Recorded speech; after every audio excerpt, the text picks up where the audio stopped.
I'm back. Sorry I've been away for a while. I was surely but slowly losing my fucking mind. I am in a new studio. My laptop died the week that we had to move.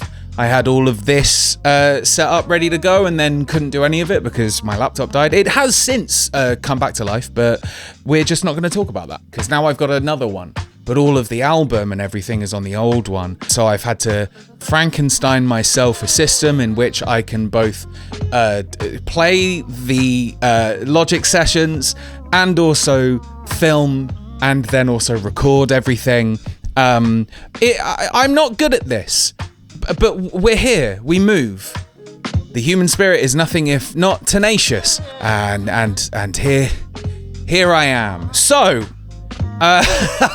you guys were so lovely about the Catherine Will track breakdown. I had a lot of fun going through that song and talking to you about it. I'm gonna do it for the next single, Ready, Steady, Go. I hope you are, because let's.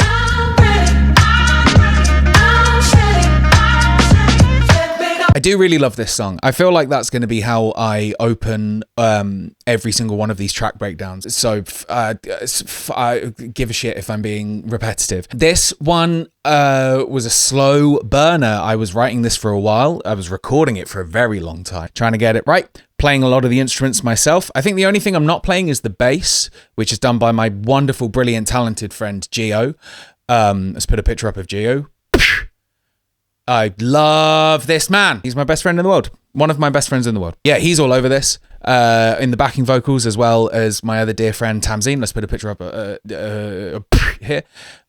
Whose EP has just come out, and I co-wrote a lot of it with her and produced it with her, and you should go and check those things out. Anyway, Ready, Steady, Go. I think same as before. I got things I want to talk about. I got things I want to say, but I mostly just want to listen to it and see what it makes me feel like. The drums are pretty cool. Let's just loop these around for a minute. These are good. These are nice. I did this myself. I originally had a MIDI drum kit doing it. It was horrible. That's how I taught myself to like play the drums, by playing it on a keyboard where the kick is C and the snares are D and E flat and E, and then your hi-hats are F sharp, G sharp and B flat, crashes C sharp, and I used to play like that. That's how I did loads of the drums on Phase. Was just finger drumming on a keyboard. But now I made this record in my old studio, and we had a live room, and I took my drum kit out of storage and set it up, and had so much fun playing these. As you can see, I've gridded them because I want to get the groove right. They're not too pushed, as in like they're not too locked into time. It doesn't force a performance, it just guides the performance in a slightly better way. But it's all original samples. There's no triggers here at all. I'm quite proud of the way this kit sounds. What do we got? We got 2 overheads. Nice, wide and roomy. What are they consisting of? The ride just by itself. Which so much of the groove comes from that, just locking us into the 1, 2, 3, 4, 1, 2, 3, 4. So everything else can bounce off of it. So that's the overhead take. Little SM7 on the snare, I think. Yep, literally nothing going on. A lot of the processing is on the group, which is up here, which you can see over here. I'm going tape, the Ampex ATR, going into the Wolf compressor with a little bit of distortion at the end of it.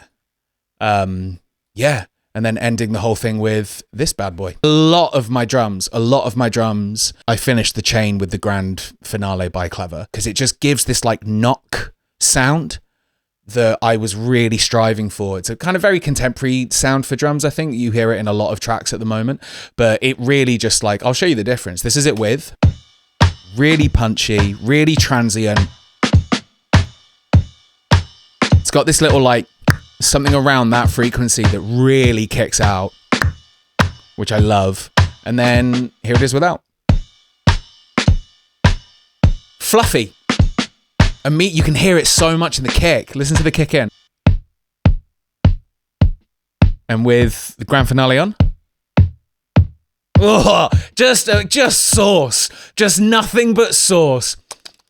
Nothing but sauce. Love it. I gotta say, I'm really happy with the drum sound on this record. I've saved a lot of my chain settings and then used them across the track to really make sure there's a tethered sound for the record, that each song links sonically to the other ones.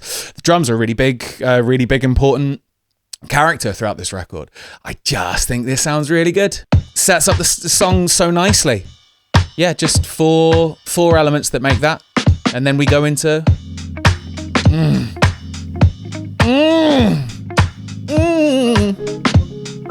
I'll loop it around again. Ah, the horns! The horns! All right, let's go through. Let's take it easy. We got drums. The only thing I've added is a hi-hat. Hi-hat, which is giving us a swing.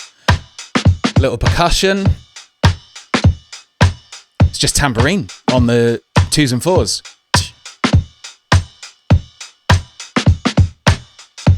Do you hear that percussion part? What else we got? We got some claps. Nice dry claps, I think. Oh! I gotta not give you like 2 bars worth of it, because otherwise you'll just steal it and sample it. So I gotta keep talking over it. I know what you're like. I YouTube ripped. Where do you think I got that sample for the Love You Given from? What else we got? Our Prophet. Let's have a listen to what they're doing. This was a late addition. I remember I had something else here, I think, instead, or maybe I always had these chords, but I think I had them in a different tone. I had them doing something else. The more I worked on the rest of the record, the more I came back to this moment, this introduction, because I knew this was going to be track 2, and I wanted it to arrive authentically and kind of attest itself and go, hey, here's Pillars, here's Jack, here's me, here's what we're doing. And the sound was so soulful, I wanted to bring in something that was more, that harkened back to like 2016 sounds of mine. And this organ feeling synth, sine wave, filtered down, wobbly, and then also just panning it. Just letting it pan, letting it move your ear and guide your experience from left to right. Because in the middle of left to right is all the depth, all the cyclical depth beyond just this ear and this ear. There's all the headspace. It kind of it makes you feel a bit queasy. I think I did this with the UAD. Yeah, I did it with this guy. The cyclosonic panner. Fucking great. See how it like, you watch the rhythm here. Bang, bang. Bang, bang, bang. It's not smooth. It's kind of which I wanted to give a sense of queasiness. The whole song being like, hey, let me go or let me go. There's indecision there. Yeah, like I want there to be moments where it feels a bit queasy. And again, like I said, this opens up the record. I needed to make sure that the way the song opened up immediately grounds us in, oh fuck, here, like this is what we're doing, here we are. And as it is with a lot of my songs, I love the ways in which the music relates to the lyrics, usually in ways I don't fully realize until after I've done them. I mean, this feeling so like you're on a boat, it's seasick, is something I'm kind of realizing right now as I'm talking to you guys. But it gives such feeling of like discombobulation, but you don't know why. It's like subtle in the mix. It's low down. It's filtered down as well. It's it moves across your chest rather than moves across your ears. I mean, like, if we take off the telly, take out the horns as well, it's a completely different song when you take those elements out. The piano gives you some of that coolness back, because the song is like pretending to be self-assured, and the piano does help with that, and the vocal little run at the top. All of that stuff's really important in trying to sell the me of the song, that like, I'm cool, I'm fine, I'm good, whereas actually I'm deeply panicked and uncertain. The horns and the guitar, very D'Angelo, kind of fake that feeling of cool.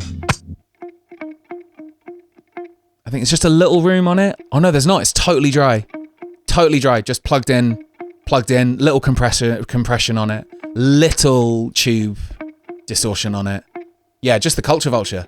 The Arturia Culture Vulture is absolutely wonderful. It's really good. It's all over this record. Yeah, like the guitars, I've not put anything else on it. It's just clean, spanking, but played delicately. So you get that little like, almost like a chicken finger telly sound.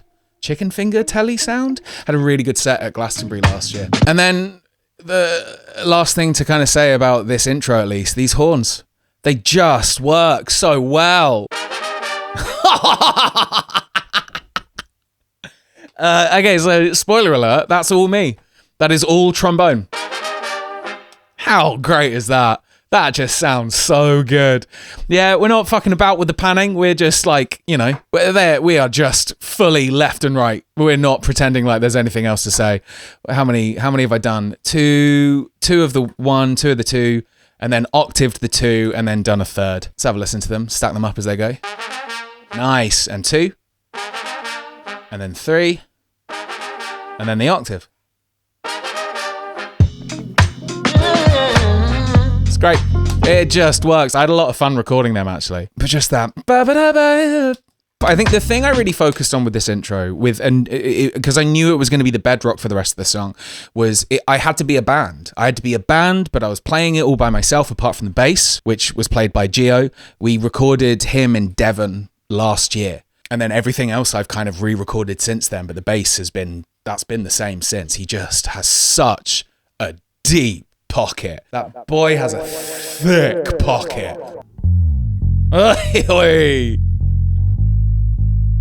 is just index finger. I think we're doing that on a P bass. Look, and you can see, I mean, the Fender, what have we got? There's a little EQ, a little compressor, and then another compressor. It's so much of that tone is just the bass. I think I'm probably actually bumping up the low end on the, yeah, you can see. Bumping up the low end here, and then using sidechaining the kick to take some of those low mids out as well, so that the drums have a bit more space to breathe. It's really subtle, nice, simple, easy trick. Whenever the kick plays, it just takes a touch around like 87, 88 hertz. Yeah. I mean, that's the intro. I'll probably go over a bit more detail of the rest of it in the next episode. But you got to come back for that. I'm not giving you everything immediately. We've done the intro. I've given you drums and bass and a bit of guitar and piano and a little vocal lick. I'll go into the vocal chain in the next episode. You got to come back. Bye. Ready, steady, fuck off.